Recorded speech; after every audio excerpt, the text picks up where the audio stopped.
예, 할렐루야.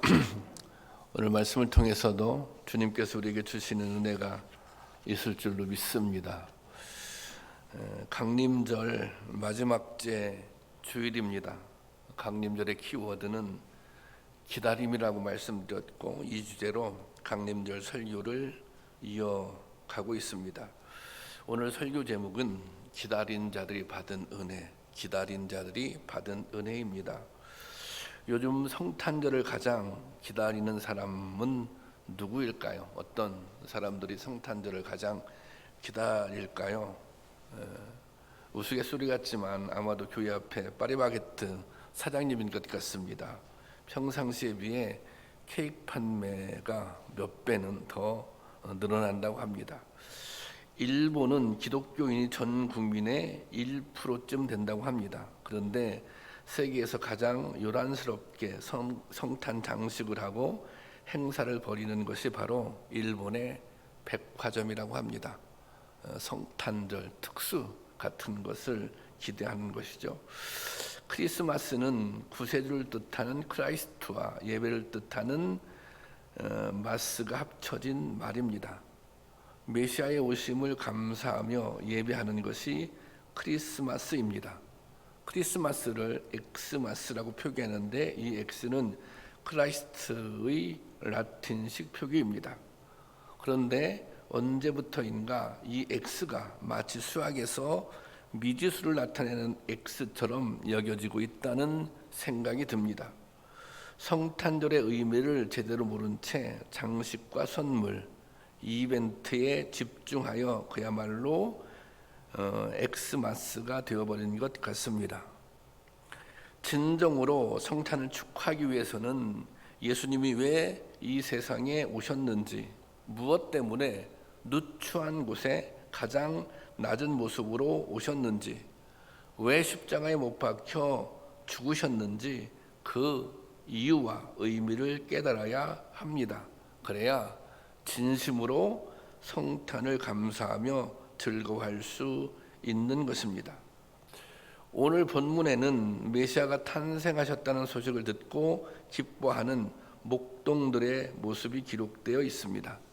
오늘 우리가 읽은 본문 8절은 이렇게 시작합니다. 그 지역의 목자들이 밤에 밖에서 자기 양떼를 지키더니, 여기서 그 지역은 베들레헴을 말합니다. 베들레헴은 예루살렘에서 10km가량 떨어진 곳인데 높은 산이 둘러싸여 있는 들판 한가운데 있는 마을입니다. 팔레스틴 지역에서는 4월에서 11월까지 양떼를 방목합니다. 광야처럼 넓은 들판에 양떼를 풀어놓고 키우는 것인데, 이 기간 동안 목자는 양떼와 함께 들판에서 생활을 하게 됩니다. 성탄의 첫 소식을 들은 사람들이 이렇게 들판에서 양떼와 함께 생활하고 있었던 목자들입니다. 메시아는 유대 민족이 수천 년 동안 고대하던 구원자입니다. 그런데 이런 메시아가 드디어 탄생한 것입니다. 얼마나 이것이 역사적인 사건입니까? 그런데 본문을 보면 이 역사적인 사건이 너무도 초라하게 전개되고 있습니다. 때는 어두운 밤이고 또 장소는 베들레헴이라고 하는 변두리 지역의 허벌판입니다. 그리고 등장인물은 양떼와 함께 들판에서 먹고 자며 생활하는 보잘것없는 목자들입니다. 하나님은 왜 하필 목자들을 선택해서 성탄의 소식을 전했을까요? 왜 하필 하나님께서는 무수한 사람들이 있지만 무수한 사람들이 메시아를 기다렸는데 왜 하필 보잘것없는 목자들을 선택해서 성탄의 소식을 전했을까요? 이 사건을 통해 성탄의 은혜가 누구에게 어떻게 임하는지 살펴보며 은혜를 나누고자 합니다. 당시에 목자라고 하는 직업은 매우 천한 직업이었습니다. 유대인들에게 있어서 가장 중요한 것은 율법입니다. 그리고 하나님께 드리는 제사였습니다. 그런데 이 목자들은 율법을 지킬 수도 없었고 하나님께 제사를 드릴 형편도 되지 못했습니다. 율법에 정결법이라고 하는 게 있습니다. 정결법에서는 부정한 것에 접촉하거나 악취가 사람은 부정하다고 규정하고 있습니다. 이 부정한 사람은 성전에 들어갈 수 없습니다. 성전에 들어갈 수 없다라고 하는 것은 하나님께 제사를 드릴 수 없는 것입니다. 목자들은 양털을 깎고 양의 배설물을 치우고 양이 죽으면 그 사체 치우는 일을 하다 보니 몸에서 늘 악취가 났습니다. 정결법을 지킬 수 없는 삶을 살았던 것입니다. 그래서 목자들은 마치 전염병 환자나 죄인처럼 성전에 들어가 제사 드리는 일이 금지되었던 것입니다. 그런데 천사들은 가장 먼저 목자들을 찾아가 메시아의 탄생 소식을 전하고 있습니다. 오늘 본문 10절인데요. 같이 한번 읽어볼까요? 10절 시작. 천사가 이르되 무서워하지 말라. 보라, 내가 온 백성에게 미칠 큰 기쁨의 좋은 소식을 너희에게 전하노라. 왜 이렇게 하셨을까요? 왜 하나님께서는 천사들을 보내서 메시아의 소식을 전하는데 이 당시에 별 볼 일 없었던 목자들에게 전했을까요? 이것은 하나님께서 이 보잘것없는 사람들을 누구보다 먼저 생각하셨기 때문입니다. 이 사람들은 정말 하나님의 은혜가 절실했던 사람들이었습니다. 하나님의 도우심 없이는 살아갈 수 없는 사람들입니다.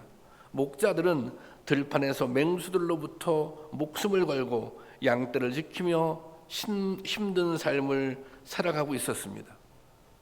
거기에 율법을 지킬 수 없으니 죄인 취급을 받으며 살아가고 있었던 것입니다. 여러분, 세상에는 하나님의 도우심이 반드시 필요한 사람들이 있습니다. 자신의 문제를 스스로 해결할 수도 없고 자신이 가지고 있는 힘으로 자신을 지킬 수 없는 사람들입니다. 그렇다고 다른 사람들의 도움을 기대할 수도 없습니다. 그러니 하나님이 아니고서는 희망이 없는 것입니다. 이들은 당연히 그래서 하나님의 은혜를 간구할 수밖에 없었던 것입니다. 여러분, 하나님은 절박하게 당신을 찾는 이들을 돌아보십니다. 간절한 부르심을 들으시고 응답하십니다. 베들레헴의 허벌판에서 양을 치던 목자들에게 가장 먼저 성탄의 기쁜 소식을 전한 것은 이들이야말로 가장 절실하게 메시아가 필요했던 사람들이었기 때문입니다. 이들이야말로 가장 절실하게 하나님의 은혜, 하나님의 도우심이 필요했던 사람들이었기 때문입니다. 여러분, 오늘 우리 중에도 절박함으로 하나님의 은혜를 바라는 사람들이 있다면 하나님께서는 우리를 찾아와 주십니다. 돌아보시고 기도에 응답해 주십니다. 새로운 힘과 소망을 주십니다. 그런 은혜가 우리 가운데 임할 수 있기를 주님의 이름으로 축원합니다. 목자들이 가장 먼저 성탄의 기쁨을 누릴 수 있었던 이유는 그들이 깨어 있었기 때문입니다. 목자들은 모든 사람이 잠든 밤에도 잠을 들어서는 안 됩니다. 밤새 양떼들을 노리는 맹수들이 공격할지도 모르기 때문입니다. 목자들은 양떼를 지키기 위해서는 잠을 자서는 안 됩니다. 목자들은 양떼를 지키기 위해서 깨어 있어야만 하는 것입니다. 목자들이 이 성탄의 소식을 들을 수 있었던 것은 바로 깨어 있었기 때문입니다. 마태복음에 신랑을 기다리는 10명의 신부 이야기가 나옵니다. 재림에 관한 예수님의 비유입니다. 유대의 결혼 풍습은 총각과 처녀가 만나 약혼을 하게 되면 1년가량 결혼을 준비하는 시간을 갖습니다. 함께 살지는 않지만 법적으로 이미 부부나 마찬가지입니다. 이 시기에 마리아가 예수님을 잉태했던 것입니다. 이 기간 동안 신랑은 신부와 함께 살 집을 마련하고 혼인을 준비합니다. 혼인 준비가 끝나면 신랑이 신부의 집을 찾아가서 혼례를 치릅니다. 이 신랑이 혼인 준비가 다 끝나면 신부를 찾아가서 혼례를 치르게 됩니다. 그런데 중요한 것은 이 결혼 날짜, 이 혼례를 치르는 날짜가 예고되지 않는다는 것입니다. 다른 말로 신랑의 준비가 다 끝나면 신부를 찾아가잖아요. 그런데 이 신부를 찾아가는 날은 예고되지 않는다는 것입니다. 이건 누구만 알아요? 이것은 신랑만 알고 있는 거예요.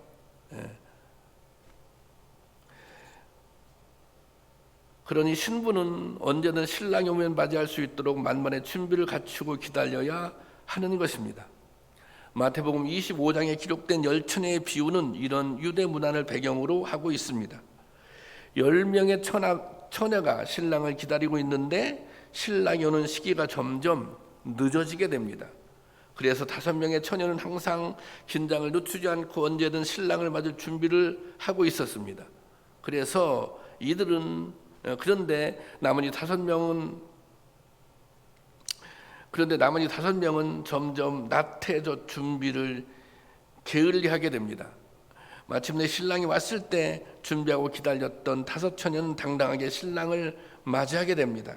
하지만 어리석은 5처녀는 신랑을 맞이할 수 없었던 것입니다. 성경은 이것을 이렇게 기록하고 있습니다. 마태복음 25장 10절 말씀입니다. 다 같이 보겠습니다. 시작. 그들이 신랑은 준비하였던 자들은 함께 문이 닫힌지라.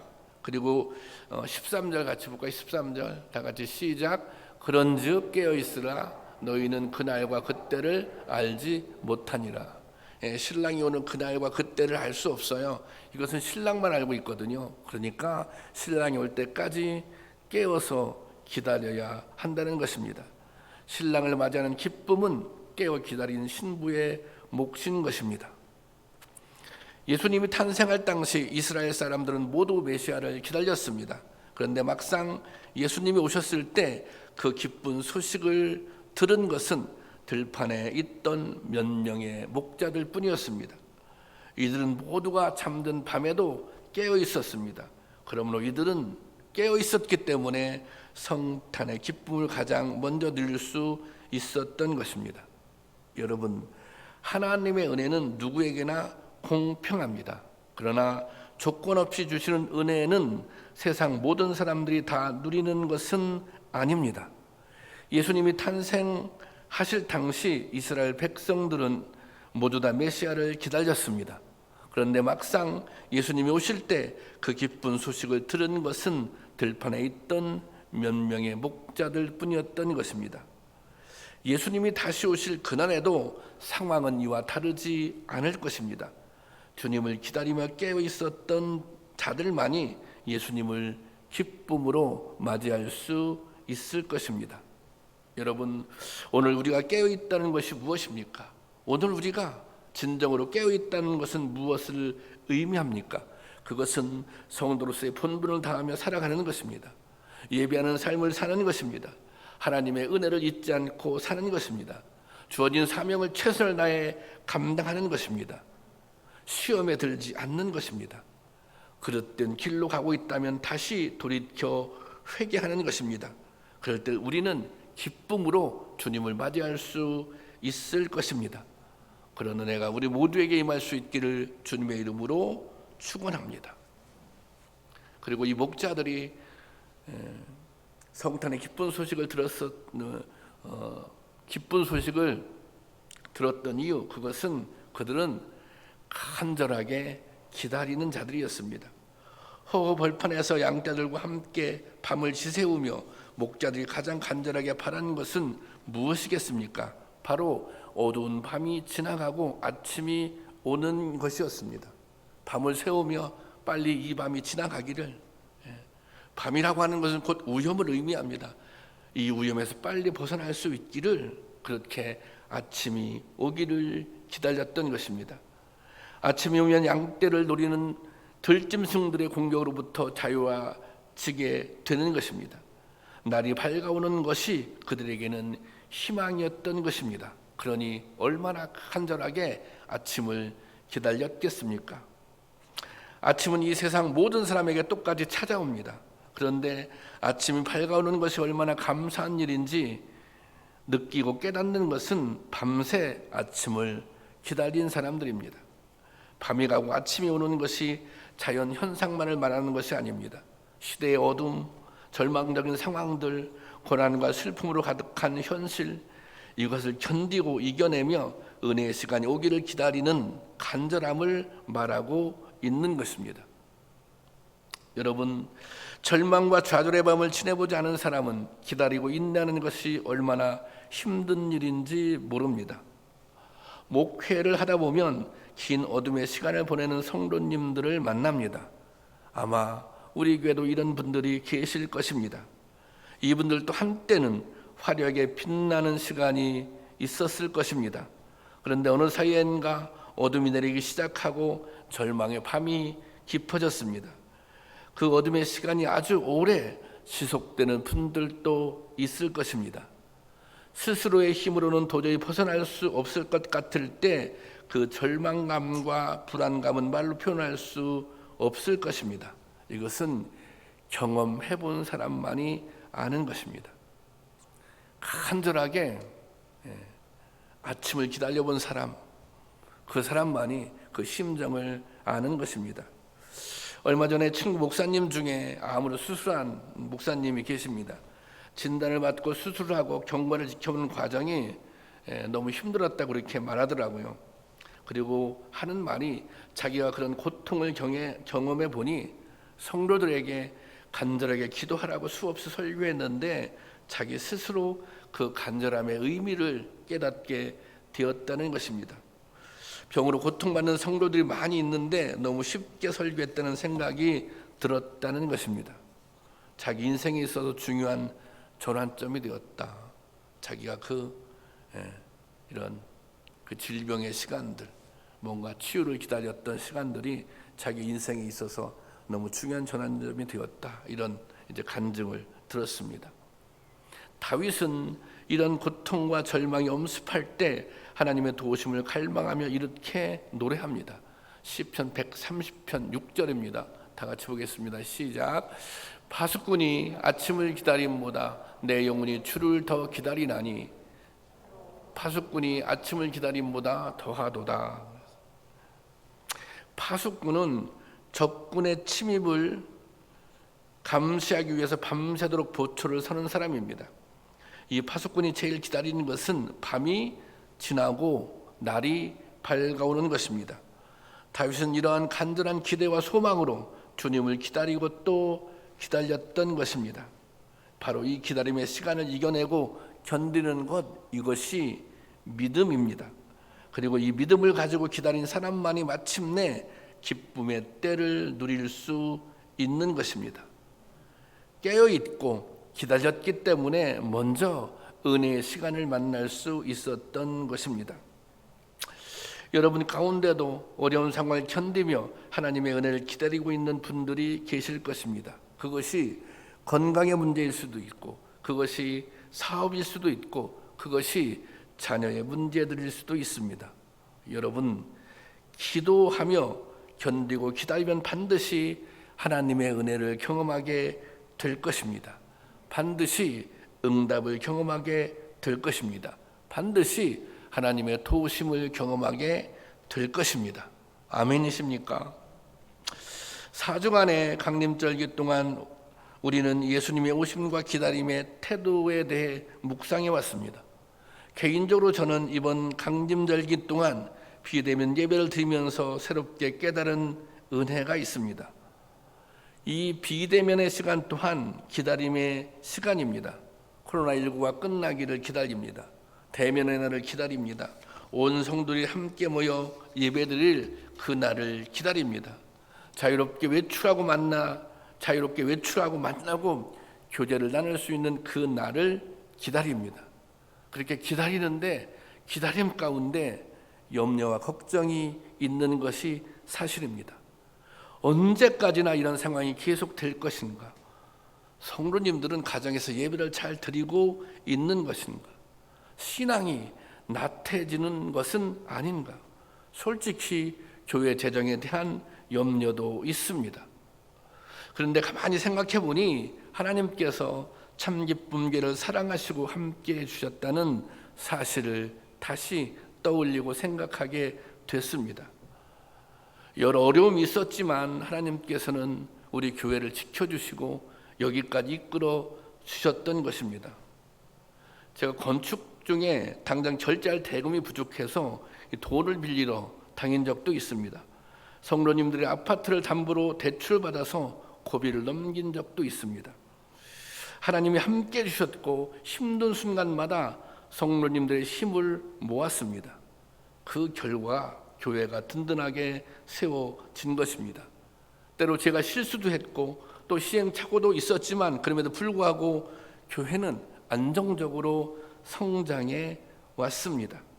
저는 하나님이 참기쁨교회를 붙들고 계시다고 믿습니다.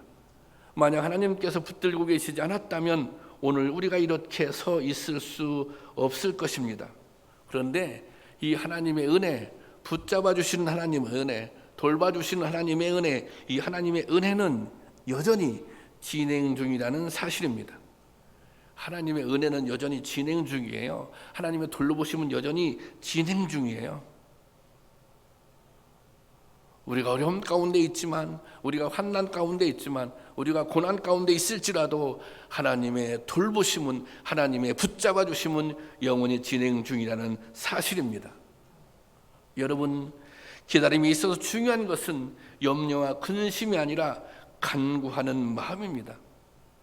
하나님의 역사를 신뢰하는 믿음입니다. 그러면 반드시 하나님의 역사를, 하나님의 은혜를 경험하게 될 것입니다. 반드시 은혜의 때를 경험하게 될 것입니다. 강림절 마지막 주간 성탄절을 앞둔 오늘 이 시간에 우리에게 필요한 믿음은 무엇입니까? 코로나19가 끝나기를 간절히 기다리는 오늘 우리에게 필요한 믿음은 무엇입니까? 그것은 더욱 간절히 예배를 드리는 일입니다. 깨어서 기도하는 일입니다. 더욱더 주님의 몸된 교회를 사랑하는 일입니다. 하나님의 역사를 온전히 신뢰하는 일입니다. 그러면 나를 붙드시고 나를 도우시고 나와 함께 하시는 주님의 놀라운 은혜를 경험하게 될 것입니다. 그런 은혜가 우리 교회와 우리 모든 성도님들에게 임하기를 주님의 이름으로 축원합니다. 기도하겠습니다. 하나님, 이 시간도 말씀을 통해서 은혜 주심을 감사합니다. 저희들로 하여금 진정한 성탄의 은혜를 누리게 하여 주시옵소서. 오늘 주어진 사명에 최선을 다하며 깨어 기다릴 수 있는 성도를 되게 하여 주시옵소서. 그리하여 나를 도우시고 나와 함께 하시는 주님의 놀라운 은혜를 경험하게 하여 주옵소서. 예수님의 이름으로 기도하옵나이다. 아멘.